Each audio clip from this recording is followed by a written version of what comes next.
This is Kural Media, your trusted source for global news. இது குரல் media செய்திகள்.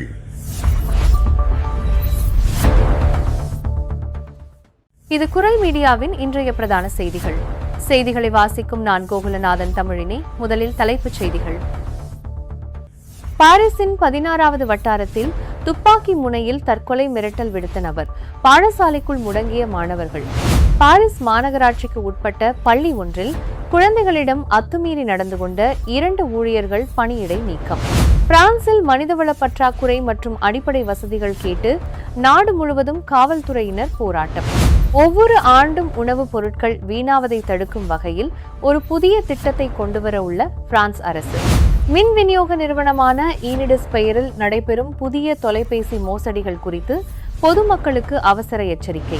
Paris அருகே கூர்பவோய் பகுதியில் உள்ள வீடு ஒன்றில் பெண்ணின் சடலம் மீட்பு, தப்பியோடைய கணவர் கைது.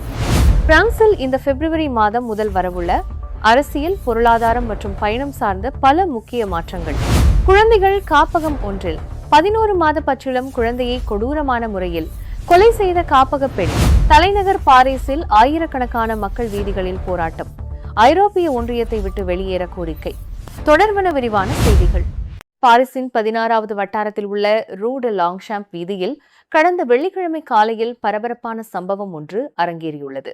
நபர் ஒருவர் கையில் துப்பாக்கியை வைத்துக் கொண்டு தன்னைத்தானே சுட்டு தற்கொலை செய்து கொள்ளப் போவதாக வீதியில் நின்று மிரட்டல் விடுத்துள்ளார். இதையடுத்து முன்னெச்சரிக்கை நடவடிக்கையாக அருகில் இருந்த பாடசாலை உடனடியாக மூடப்பட்டு மாணவர்கள் அனைவரும் வகுப்பறைகளுக்குள்ளேயே பாதுகாப்பாக முடக்கி வைக்கப்பட்டனர். சம்பவ இடத்திற்கு விரைந்த காவல்துறையினரும் சிறப்பு அதிரடிப்படையினரும் அந்த பகுதியை சுற்றி வளைத்தனர். பல மணி நேரம் நீடித்த பேச்சுவார்த்தை மற்றும் பரபரப்பிற்கு பிறகு அந்த நபர் துப்பாக்கியை கீழே போட்டுவிட்டு அதிரடிப்படையினரிடம் சரணடைந்தார்.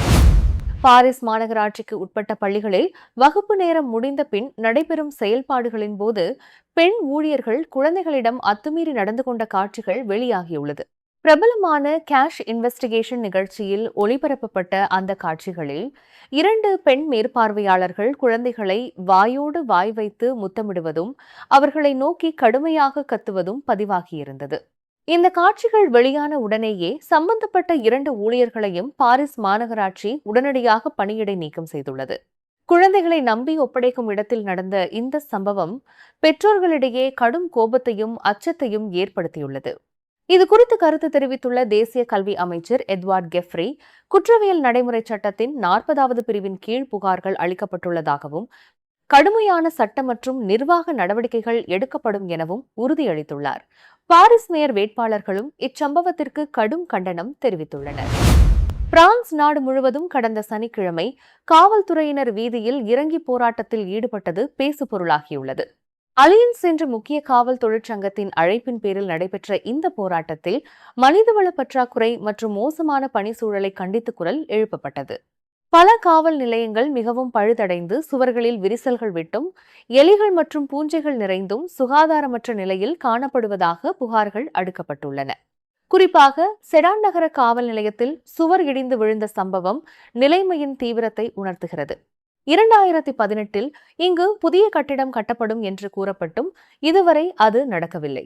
இது தவிர பழைய வாகனங்கள் மற்றும் நீதிமன்றங்கள் குற்றவாளிகளுக்கு வழங்கும் தண்டனைகள் மிக மென்மையாக இருப்பதாக கூறியும் அவர்கள் அதிருப்தி தெரிவித்துள்ளனர்.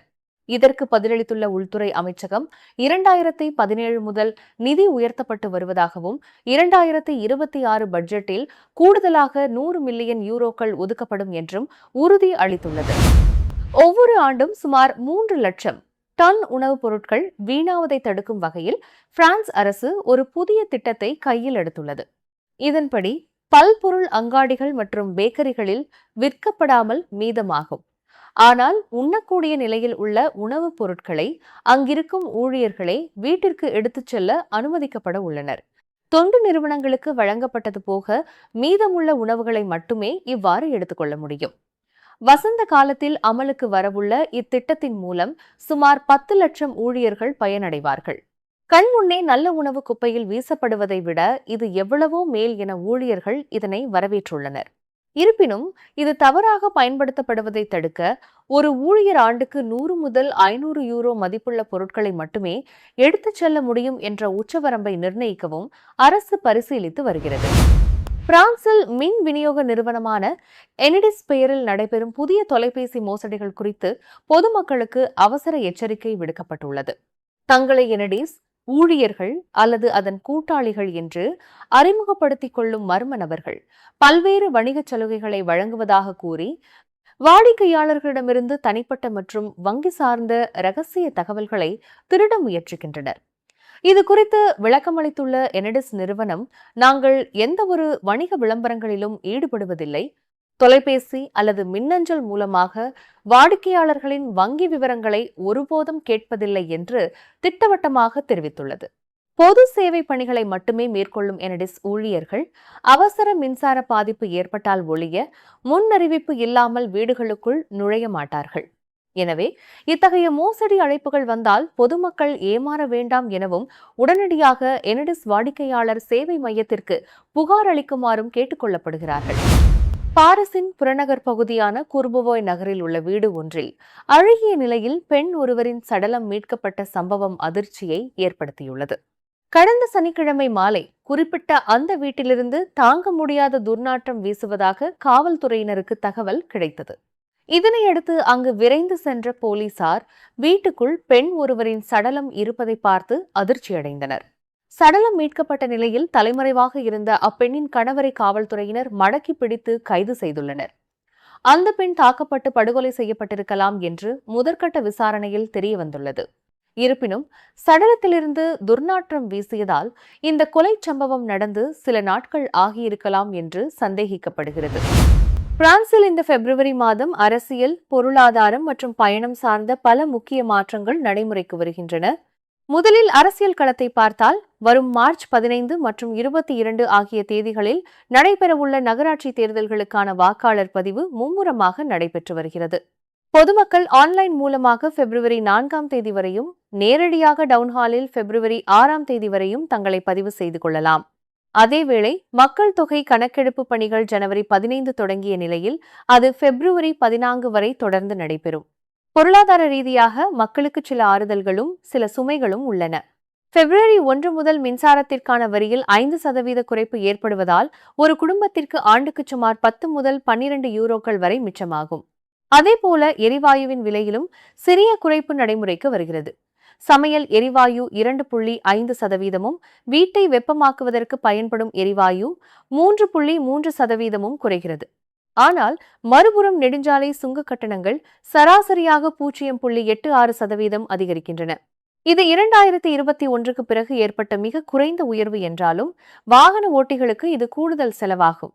மேலும் பிரபலமான லிவ்ரெட் ஏ கணக்கின் வட்டி விகிதம் 1.5% குறைக்கப்பட்டுள்ளது.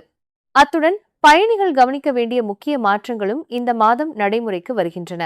விமான பயணங்களில் ரத்து அல்லது தாமதம் தொடர்பாக விமான நிறுவனங்களுடன் தகராறு ஏற்பட்டால் பிப்ரவரி 7ஆம் தேதிக்கு பின்னர் பயணிகள் நேரடியாக நீதிமன்றத்தை அணுக முடியாது.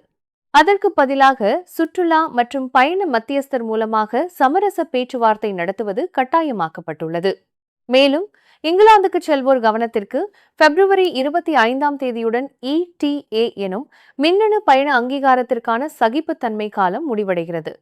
அதன் பிறகு சரியான ETA ஆவணம் இல்லாத குழந்தைகள் உட்பட அனைவரும் திருப்பி அனுப்பப்படுவார்கள்.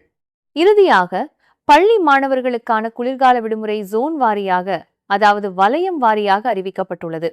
போர்டியாக்ஸ், லியோன் உள்ளிட்ட ஜோன் ஏ பகுதிகளுக்கு பிப்ரவரி 7 முதல் 23 வரையும், மார்சே, ஸ்ட்ராஸ்பர்க் உள்ளிட்ட ஜோன் பி பகுதிகளுக்கு பிப்ரவரி 14 முதல் மார்ச் 2 வரையும், பாரிஸ் மற்றும் துலூஸ் உள்ளிட்ட ஜோன் சி பகுதிகளுக்கு பிப்ரவரி 21 முதல் மார்ச் 9 வரையும் விடுமுறை வழங்கப்படும் என அறிவிக்கப்பட்டுள்ளது. பிரான்சில் உள்ள பகல் நேர குழந்தைகள் காப்பகம் ஒன்றில் 11 மாத பச்சிளம் குழந்தையை கொடூரமான முறையில் கொலை செய்த 29 வயது பெண்ணுக்கு 30 ஆண்டுகள் சிறை தண்டனை விதிக்கப்பட்டுள்ளது. அங்கு பணியாற்றிய அந்த பெண் 11 மாத குழந்தை தொடர்ந்து அழுது கொண்டிருந்ததால் அதன் அழுகையை நிறுத்துவதற்காக குழந்தையின் வாயில் வீரியமிக்க கழிவறை சுத்தம் செய்யும் திரவத்தை ஊற்றியுள்ளார். அமிலத்தன்மை கொண்ட அந்த திரவத்தை அதிகளவில் உட்கொண்டதால் அந்த குழந்தை பல மணி நேரம் துடிதுடித்து பரிதாபமாக உயிரிழந்தது. இந்த வழக்கில் முதலில் 25 ஆண்டுகள் சிறை தண்டனை விதிக்கப்பட்டிருந்த நிலையில் குழந்தையின் பெற்றோர் செய்த மேல்முறையீட்டை தொடர்ந்து தண்டனை காலம் தற்போது 30 ஆண்டுகளாக அதிகரிக்கப்பட்டுள்ளது. மேலும் குறைந்தது 15 ஆண்டுகளுக்கு அவரால் பிணையில் வெளியே வர முடியாது என்றும் நீதிமன்றம் அதிரடியாக தீர்ப்பளித்துள்ளது. பாரிஸில் ஆயிரக்கணக்கான மக்கள் வீதிகளில் இறங்கி போராட்டத்தில் ஈடுபட்டுள்ளனர். ஐரோப்பிய ஒன்றியம் மற்றும் தென் அமெரிக்க நாடுகளின் கூட்டமைப்பான மெர்கோசூர் இடையே வரும் 12ஆம் தேதி கையெழுத்தாக உள்ள வர்த்தக ஒப்பந்தமே இந்த போராட்டத்திற்கு முக்கிய காரணமாகும். அர்ஜென்டினா, பிரேசில், பராகுவே மற்றும் உருகுவே ஆகிய நாடுகள் அடங்கிய இந்த ஒப்பந்தம் நடைமுறைக்கு வந்தால் தென் அமெரிக்க உணவுப் பொருட்கள் மிக எளிதாக ஐரோப்பாவிற்குள் இறக்குமதி செய்யப்படும். ஆனால் இறக்குமதி செய்யப்படும் மலிவான உணவுப் பொருட்கள் ஐரோப்பிய ஒன்றியத்தின் சுற்றுச்சூழல் மற்றும் தரக்கட்டுப்பாடுகளுக்கு இணையானவை அல்ல.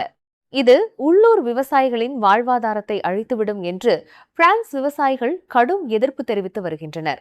இந்த போராட்டத்தின் முக்கிய அம்சமாக ஐரோப்பிய ஒன்றியம் பிரெஞ்சு விவசாயத்தை அழித்து வருகிறது என்று குற்றம் சாட்டும் போராட்டக்காரர்கள் பிரிட்டன் வெளியேறியதைப் போல, அதாவது பிரெக்சிட் ஒப்பந்தத்தை குறிப்பிட்டு பிரான்சும் ஐரோப்பிய ஒன்றியத்தை விட்டு வெளியேற வேண்டும் என்ற பிரெக்சிட் கோஷத்தை முன்னெடுத்துள்ளனர். பிரான்ஸ் தன்னைத்தானே நிர்வகித்துக் கொள்ள வேண்டும் என்பதே இவர்களின் முக்கிய கோரிக்கையாக உள்ளது. நீங்கள் இதுவரை கேட்டது குரல் மீடியாவின் பிரதான செய்திகள். மேலும் இதுபோன்ற செய்திகளை அறிய குரல் மீடியாவை சப்ஸ்கிரைப் செய்யுங்கள்.